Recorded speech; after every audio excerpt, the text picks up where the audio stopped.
जो हम देव प्रतिमाओं की पूजा करते हैं, क्या वो हम सही ढंग से करते हैं?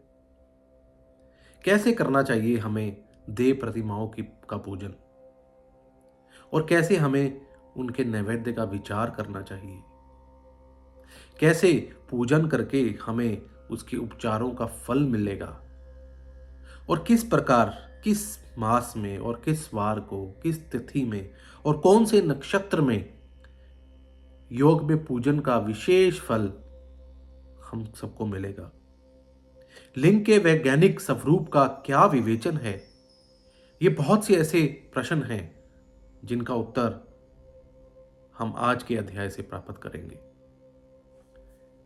जय श्री महाकाल भक्तों, आपके अपने दिव्य ज्योति यात्रा यूट्यूब चैनल पर स्वागत है। उम्मीद करता हूं कि सब कुशल से होंगे और प्रभु का सिमरन करते होंगे। जैसे आप सबको ज्ञात है, हम अपने इस चैनल के माध्यम से उन श्रोताओं को अलग अलग वेदों और पुराणों के पाठ पढ़ के सुनाना है जो समय कम होने के कारण इसके ज्ञान से वंचित हैं।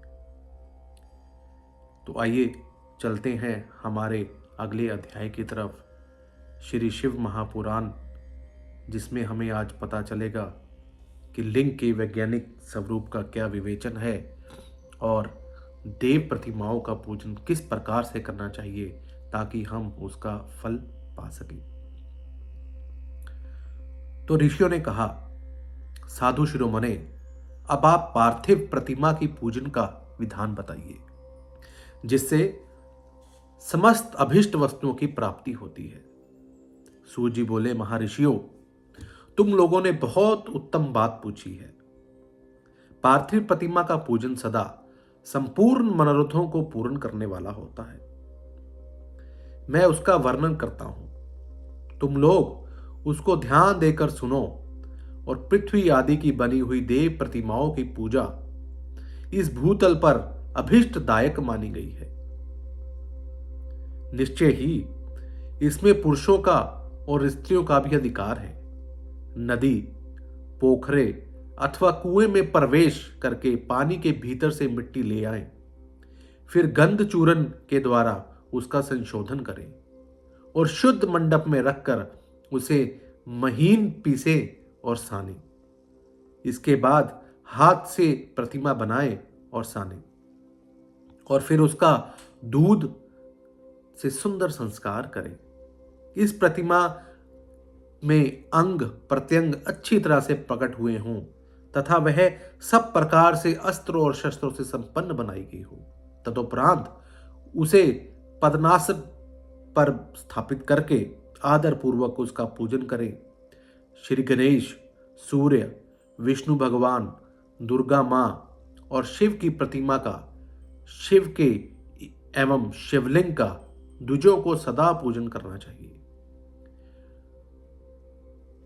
पूजन जनित की फल की सिद्धि के लिए 16 उपचारों द्वारा पूजन करना चाहिए। पुष्प से और मंत्र पाठ पूर्वक अभिषेक करें। अग्नि के चावल से नैवेद्य तैयार करें। सारा नैवेद्य एक कुड़व होना चाहिए, लगभग पाव भर होना चाहिए। घर में पार्थिव पूजन के लिए एक कुड़व और 12 किसी मनुष्य द्वारा स्थापित शिवलिंग के पूजन के लिए एक प्रस्थ सेर भर नैवेद्य तैयार करना आवश्यक है। ऐसा जानना चाहिए कि देवताओं द्वारा स्थापित शिवलिंग के लिए 3 सेर नैवेद्य अर्पित करना उचित है और स्वयं प्रकट हुए स्वयंभू लिंग के लिए 5 सेर। ऐसा करने पर पूर्ण फल की प्राप्ति समझनी चाहिए। इस प्रकार सहस्त्र बार पूजा करने से द्विज सत्य लोक को प्राप्त कर लेता है। 12 अंगुल चौड़ा, उससे दूना और 1 अंगुल अधिक अर्थात 25 अंगुल लंबा तथा 15 अंगुल चौड़ा जो लोहे या लकड़ी का बना हुआ पात्र होता है उसे विद्वान पुरुष शिव कहते हैं। उसका 8वां भाग प्रहस्त कहलाता है जो 4 कुड़व के बराबर माना गया है। मनुष्य द्वारा स्थापित शिवलिंग के लिए 10 प्रस्थ, ऋषियों द्वारा स्थापित शिवलिंग के लिए 100 प्रस्थ और स्वयंभू शिवलिंग के लिए 1 सहस्त्र प्रहस्त नैवेद्य निवेदन किया जाए तथा जल, तेल आदि एवं गंध द्रव्यों की भी यथा योग्य मात्रा रखी जाए। तो यह उन शिवलिंगों की महापूजा बताई जाती है। देवता का अभिषेक करने से आत्म शुद्धि होती है, गंध से पुण्य की प्राप्ति होती है, नैवेद्य लगाने से आयु बढ़ती है और तृप्ति होती है, धूप निवेदन करने से धन की प्राप्ति होती है, दीप दिखाने से ज्ञान का उदय होता है और तांबुल समर्पण करने से भोग की उपलब्धि होती है। इसलिए स्नान आदि 6 उपचारों को यत्न पूर्वक अर्पित करें। नमस्कार और जप ये दोनों संपूर्ण अभिष्ट फल को देने वाले हैं। इसके लिए भोग और मोक्ष की इच्छा रखने वाले लोगों को पूजा के अंत में सदा ही जप और नमस्कार करना चाहिए। मनुष्य को चाहिए कि वह सदा पहले मन से पूजा करके फिर उन उपचारों से करे। देवताओं की पूजा से उन देवताओं के लोकों की प्राप्ति होती है तथा उनके अवांतर लोक में भी श्रेष्ठ भोग की वस्तुएं उपलब्ध होती हैं। अब मैं देव पूजा से प्राप्त होने वाले विशेष फलों का वर्णन करने वाला हूं। द्विजो, तुम लोग श्रद्धा पूर्वक सुनो। विधन राज गणेश की पूजा से भूलोक में उत्तम अभिष्ट वस्तु की प्राप्ति होती है। शुक्रवार को श्रावण और भाद्र पद मासों के शुक्ल पक्षी चतुर्थी को और पोष मास में शतभिक्षा नक्षत्र के आने पर विधि पूर्वक श्री गणेश भगवान जी की पूजा करनी चाहिए। 100 या सहस्त्र दिनों में से 100 या सहस्त्र बार पूजा करें। देवता और अग्नि में श्रद्धा रखते हुए किया जाने वाला उनका नित्य पूजन मनुष्य को और पुत्र एवं अभीष्ट वस्तु प्रदान करता है। वह समस्त पापों का शमन तथा भिन्न भिन्न दुष्ट कर्मों का विनाश करने वाला है। विभिन्न वारों की हुई शिव आदि की पूजा आत्म शुद्धि प्रदान करने वाली समझना चाहिए। वार या दिन, तिथि, नक्षत्र और योगों का आधार है, समस्त कामनाओं को देने वाला है, उसमें वृद्धि और श्रेय नहीं होता, इसलिए उसे पूर्णतः ब्रह्मा स्वरूप मानना चाहिए। सूर्योदय काल से लेकर सूर्योदय काल आने तक एक बार की स्थापति मानी गई है। जो ब्राह्मण आदि सभी वर्णों का कर्मों के आधार हैं, विहित तिथि के पूर्व भाग में की हुई देव पूजा मनुष्य को पूर्ण भोग प्रदान करने वाली होती है। यदि मध्याह्न के बाद तिथि का आरंभ होता है तो रात्रि युक्त तिथि का पूर्व भाग पितरों के श्राद्ध कर्म के लिए उत्तम बताया जाता है। ऐसी तिथि का प्रभाग ही दिन से युक्त होता है, अतः वही देव कर्म के लिए प्रशस्त माना गया है। यदि मध्य काल तक तिथि रहे तो उदय व्यापनी तिथि को ही देव कार्य में ग्रहण करना चाहिए। इसी तरह शुभ तिथि एवं नक्षत्र आदि के ही देव कार्य में ग्रह होते हैं। वार आदि का भली भांति विचार करके पूजा और जप आदि करना चाहिए। वेदों में पूजा शब्द के अर्थ की ही प्रकार योजना की गई है। यह पूजा शब्द की व्युत्पत्ति है। पू का अर्थ है भोग और फल की सिद्धि।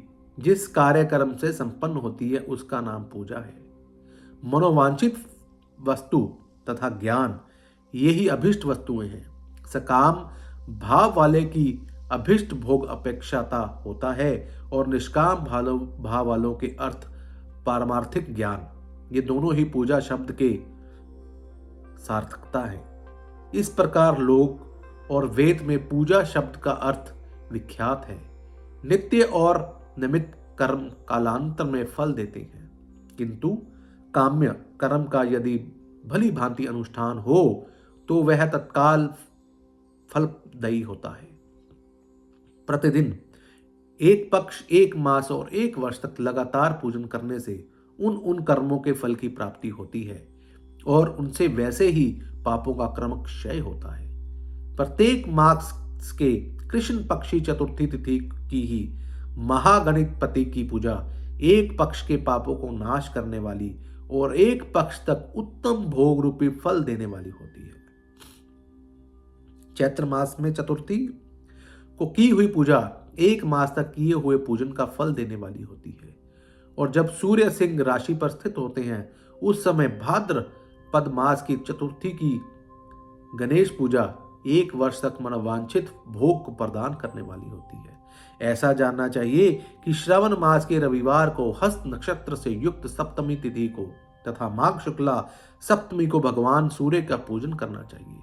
ज्येष्ठ तथा भाद्र पद मासों के बुधवार को श्रवण नक्षत्र से युक्त द्वादशी तिथि को तथा केवल द्वादशी को भी किया गया भगवान विष्णु का पूजन अभीष्ट संपत्ति को देने वाला पूजन माना गया है।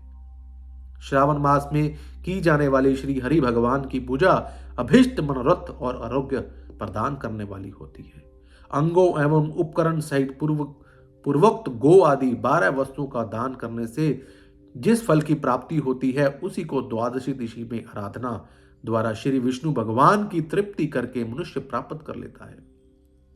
जो द्वादशी तिथि को भगवान विष्णु के 12 नामों द्वारा 12 ब्राह्मणों को षोडशोपचार पूजन करता है वह उनकी प्रसन्नता प्राप्त कर लेता है।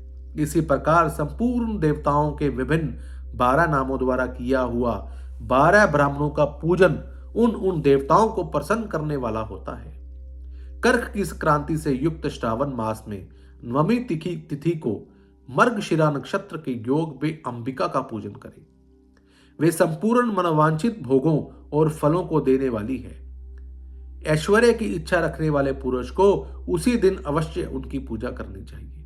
अश्विन मास के शुक्ल पक्ष की नवमी तिथि संपूर्ण अभिष्ट फलों को देने वाली है। उसी मास के कृष्ण पक्ष की चतुर्दशी को यदि रविवार पड़ा हो तो उस दिन का महत्व विशेष बढ़ जाता है। उसके साथ ही यदि आद्रा और महाद्रा सूर्य संक्रांति से युक्त आद्रा का योग हो तो उस अवसरों पर की हुई श्री शिव महादेव की पूजा का विशेष महत्व माना गया है। माघ कृष्णा चतुर्दशी को ही हुई शिव महादेव की पूजा संपूर्ण अभिष्ट फलों को देने वाली पूजा है। वह मनुष्यों की आयु को बढ़ाती है, मृत्यु कष्ट को दूर हटाती है और समस्त सिद्धियों की प्राप्ति कराती है। ज्येष्ठ मास में चतुर्दशी को यदि महेंद्र का योग हो अथवा मार्गशीर्ष मास में किसी भी तिथि को यदि आद्रा नक्षत्र हो तो उस अवसर पर विभिन्न वस्तुओं की बनी हुई मूर्ति के स्वरूप में शिव की जो 16 उपचारों से पूजा करता है वह पुण्य आत्मा के चरणों का दर्शन करना चाहिए। भगवान शिव की पूजा मनुष्य को भोग और मोक्ष देने वाली है। ऐसा जानना चाहिए कि कार्तिक मास में प्रत्येक वार और तिथि आदि में महादेव जी की पूजा का विशेष महत्व है। कार्तिक मास आने पर विद्वान पुरुष दान, तप, होम, जप और नियम आदि के द्वारा समस्त देवताओं को षोडशोपचार से पूजन करें। उस पूजन में देव प्रतिमा, ब्राह्मण तथा मंत्रों का उपयोग आवश्यक है। ब्राह्मणों को भोजन कराने से भी वह पूजन कर्म संपन्न होता है। पूजक को चाहिए कि वह कामनाओं का त्याग कर पीड़ा रहित हो देवराधन में तत्पर रहे। कार्तिक मास में देवताओं का यजन पूजन समस्त भोगों को देने वाला है, व्याधियों को हर लेने वाला तथा भूतों और ग्रहों को विनाश करने वाला है। कार्तिक मास के रविवार को भगवान सूर्य की पूजा करने और तेल तथा सूती वस्त्र देने से मनुष्य के कोढ़ आदि रोगों का नाश होता है। हरे काली मिर्च, वस्त्र और खीरा आदि का दान और ब्राह्मणों की प्रतिष्ठा करने से क्षय रोग का नाश होता है। दीप और सरसों के दान से मिर्गी का रोग मिट जाता है। कीर्तिका नक्षत्र से युक्त सोमवार को किया हुआ हर एक शिव का पूजन मनुष्य के महान दरिद्र को मिटाने वाला और संपूर्ण संपत्तियों को देने वाला है। घर की आवश्यक सामग्रियों के साथ ग्रह और क्षेत्र आदि का दान करने से उक्त फल की प्राप्ति होती है। कृतिका युक्त मंगलवार को श्री स्कंद का पूजन करने से तथा दीपक एवं घंटा आदि का दान देने से मनुष्य को शीघ्र ही वाक सिद्धि प्राप्त होती है। उनके मुंह से निकली हुई हर एक बात सत्य होती है। कृतिका युक्त बुधवार को किया हुआ श्री विष्णु भगवान यजन तथा दही भात का दान मनुष्य को उत्तम संतान की प्राप्ति देने वाला होता है। कृतिका युक्त गुरुवार को धन से ब्रह्मा जी का पूजन तथा मधु, सोना और घी का दान करने से मनुष्य को भोग वैभव की समृद्धि होती है। कृतिका युक्त शुक्रवार को गजानन गणेश जी की पूजा करने से तथा गंध एवं पुष्प अन्न का दान देने से मानवों को भोग्य पदार्थों की प्राप्ति होती है। इस दिन सोना चांदी आदि का दान करने से बंदिका को भी उत्तम पुत्र की प्राप्ति होती है। कृतिका युक्त शनिवार को दिक्पालों की वंदना, दिग्गजों नागों और सेतुपालों का पूजन, त्रिनेत्रधारी रुद्र, पापहारी विष्णु तथा ज्ञानदाता ब्रह्मा का आराधन और धन्वंतरी एवं दोनों अश्विनी कुमारों का पूजन करने से रोग, दुर्मृत्य एवं अकाल मृत्यु का निवारण होता है तथा तत्कालिक व्याधियों की शांति हो जाती है। नमक, लोहा, तेल और उड़द आदि का त्रिकुट, फल, गंध और जल आदि तथा घृत आदि द्रव पदार्थों और संवर्ण मोती आदि कठोर वस्तुओं का भी दान देने से स्वर्ग लोक की प्राप्ति होती है। इनमें से एक नमक आदि का मान कम से कम 1 प्रस्थ सेर होना चाहिए और स्वर्ण आदि का मान कम से कम 1 पल होना चाहिए। धन की संक्रांति से युक्त पोष मास में उस काल में शिव आदि समस्त देवताओं का पूजन क्रमश समस्त सिद्धियों की प्राप्ति करवाने वाला होता है। इस पूजन में अग्नि के चावल से तैयार किए हुए भविष्य का नैवेद्य उत्तम बताया जाता है। पौष मास में नाना प्रकार की अन्न का नैवेद्य विशेष महत्व रखता है। मार्गशीर्ष मास में केवल अन्न का दान करने वाले मनुष्यों को ही संपूर्ण अभिष्ट फलों की प्राप्ति हो जाती है।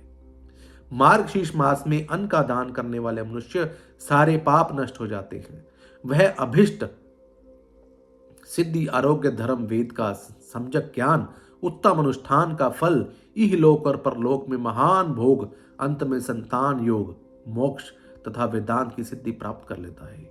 जो भोग की इच्छा रखने वाला है वह मनुष्य मार्ग शीर्ष मास आने पर कम से कम 3 दिन भी उस काल में अवश्य देवताओं का पूजन करे और पौष मास को पूजन में खाली न जाने दे। उस काल के से लेकर संगम काल तक ही पौष मास में पूजन का विशेष महत्व बताया गया है।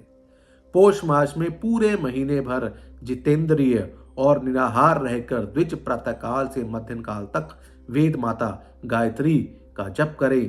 तत्पश्चात रात को सोने से पहले पंचाक्षर आदि मंत्रों का जप करें। ऐसा करने वाला ब्राह्मण ज्ञान पाकर शरीर छूटने के बाद मोक्ष प्राप्त कर लेता है। नर नारियों को त्रिकाल स्नान और पंचाक्षर मंत्र के ही निरंतर जप से विशुद्ध ज्ञान प्राप्त हो जाता है। इष्ट मंत्रों का सदा जप करने से बड़े बड़े पापों का भी नाश हो जाता है। सारा चराचर जगत बिंदु नाद स्वरूप है, बिंदु शक्ति है और नाद शिव है। इस तरह यह जगत शिव शक्ति स्वरूप ही है। नाद बिंदु का और बिंदु इस जगत का आधार है। ये बिंदु और नाद, शक्ति और शिव संपूर्ण जगत के आधार रूप से स्थित हैं। बिंदु और नाद से युक्त सब कुछ शिव स्वरूप है, क्योंकि वह सभी का आधार है। आधार में ही अधाय का समावेश अथवा लय होता है। यही सकलीकरण है। इस सकलीकरण की स्थिति में ही सृष्टि काल में जगत का प्रादुर्भाव होता है। इसमें संशय नहीं है कि शिवलिंग बिंदु नाद स्वरूप है, अतः उसे जगत का कारण बताया जाता है। बिंदु देव हैं और नाद शिव हैं। इन दोनों का संयुक्त रूप ही शिवलिंग कहलाता है। अतः जन्म के संकट से छुटकारा पाने के लिए शिवलिंग की पूजा करनी चाहिए। बिंदु रूपा देवी उमा माता हैं और नाद स्वरूप भगवान शिव पिता हैं। उन माता पिता के पूर्जित होने से परमानंद की प्राप्ति होती है अथवा परमानंद का लाभ लेने के लिए शिवलिंग का विशेष रूप से पूजन करें। देवी उमा जगत की माता है और भगवान शिव जगत के पिता है। जो इनकी सेवा करता है उस पुत्र पर इन दोनों माता पिता की कृपा नित्य अत्यधिक बढ़ती रहती है।